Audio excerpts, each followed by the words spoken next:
महादेव और असुर का युद्ध। प्राचीन समय की बात है।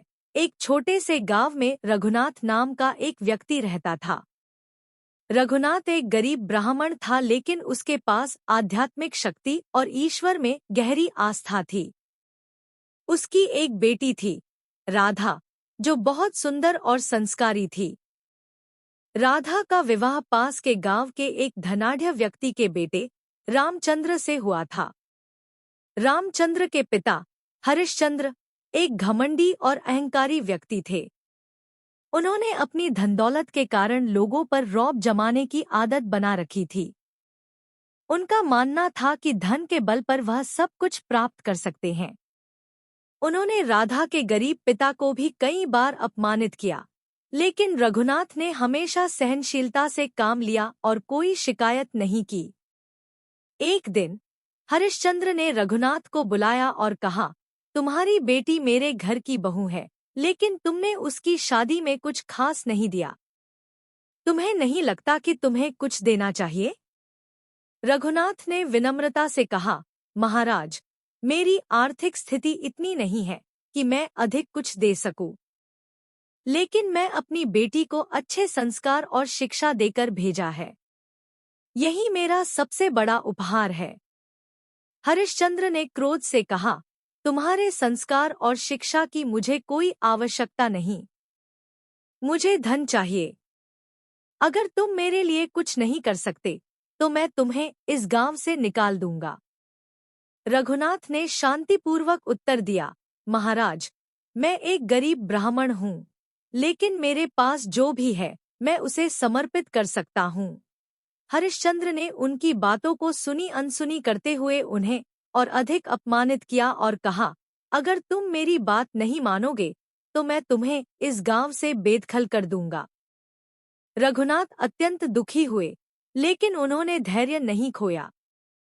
उन्होंने अपने आराध्य भगवान शिव से प्रार्थना की, हे भोलेनाथ, मैं आपके चरणों में समर्पित हूँ।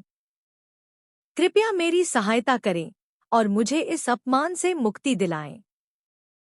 रघुनाथ की गहरी भक्ति और सच्ची प्रार्थना ने महादेव को प्रसन्न किया। भगवान शिव प्रकट हुए और बोले, वत्स, चिंता मत करो। तुम्हारे अपमान का प्रतिकार मैं स्वयं करूंगा। अगले दिन हरिश्चंद्र के पास एक साधु आया। साधु ने हरिश्चंद्र से कहा, राजा, मैं सुनता हूँ कि तुम बहुत धनवान और शक्तिशाली हो। क्या तुम सच में इतने शक्तिशाली हो कि किसी देवता को भी पराजित कर सको? हरिश्चंद्र ने अहंकार में आकर कहा, मैं किसी को भी पराजित कर सकता हूँ। देवता भी मेरे आगे झुकेंगे। साधु ने मुस्कुराते हुए कहा, तो तुमसे एक छोटी सी परीक्षा हो जाए। मैं भगवान शिव का उपासक हूँ। अगर तुम भगवान शिव को पराजित कर सको तो मैं मानूंगा कि तुम सच में सबसे शक्तिशाली हो। हरिश्चंद्र ने यह चुनौती स्वीकार कर ली। उन्होंने बड़े गर्व से कहा, मैं हर किसी को पराजित कर सकता हूँ, चाहे वह कोई भी हो।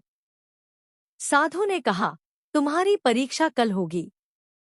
याद रखना, भगवान शिव स्वयं तुम्हारे सामने आएंगे। अगले दिन हरिश्चंद्र ने अपनी पूरी सेना के साथ युद्ध के लिए तैयार हो गया।